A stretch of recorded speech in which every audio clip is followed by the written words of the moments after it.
பத்திரிகையில் காவல் ஆய்வாளரின் கையெழுத்தை போலியாக பதிவு செய்த சிறப்பு உதவி ஆய்வாளருக்கு நீதிமன்ற அவமதிப்பு வழக்கில் 3 மாதங்கள் சிறை தண்டனை விதித்து சென்னை உயர்நீதிமன்றம் உத்தரவிட்டுள்ளது. குடும்ப பிரச்சனை தொடர்பாக தனக்கு எதிராக பதிவு செய்யப்பட்ட வழக்கை ரத்து செய்ய கோரி ஐக்கிய அரபிய நாடுகளில் பணியாற்றும் திருவாரூரை சேர்ந்த பன்னீர்செல்வம் பிரதீபன் என்பவர் உயர்நீதிமன்றத்தில் வழக்கு தொடர்ந்தார். வழக்கை விசாரித்த நீதிமன்றம் வலங்கைமான் காவல் நிலையத்தில் உள்ள இந்த வழக்கில் விசாரணைக்கு இடைக்கால தடை விதித்து உத்தரவிட்டிருந்தது. இந்த உத்தரவை மீறி சம்பந்தப்பட்ட நீதிமன்றத்தில் குற்றப்பத்திரிகை தாக்கல் செய்த வலங்கைமான் போலீசார் பன்னீர்செல்வம் பிரதீபனுக்கு எதிராக லுக் நோட்டீஸ் பிறப்பித்தனர். இந்த நோட்டீஸை எதிர்த்து பன்னீர்செல்வம் பிரதீபன் தாக்கல் செய்த வழக்கு விசாரணைக்கு வந்தபோது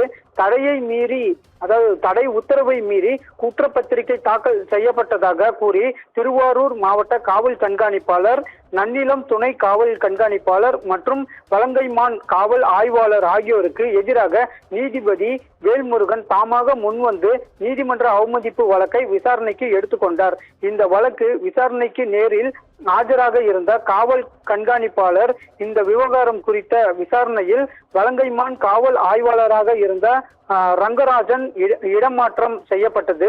அடுத்து அது கையெழுத்தை சிறப்பு உதவி ஆய்வாளராக இருந்த சங்கர் மோசடியாக போட்டு குற்ற பத்திரிகை தாக்கல் செய்துள்ளதாக விளக்கம் அளித்தார்.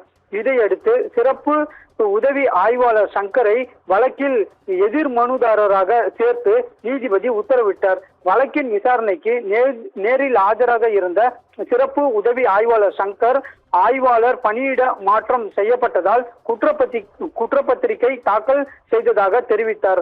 ஆனால் குற்றப்பத்திரிகையில் ஆய்வாளரின் கையெழுத்தை ஏன் போட வேண்டும் என்று கேள்வி எழுப்பிய நீதிபதி இது மோசடி செயல் என தெரிவித்து சிறப்பு உதவி ஆய்வாளர் சங்கருக்கு 3 மாதம் சிறை தண்டனை விதித்து உத்தரவிட்டார்.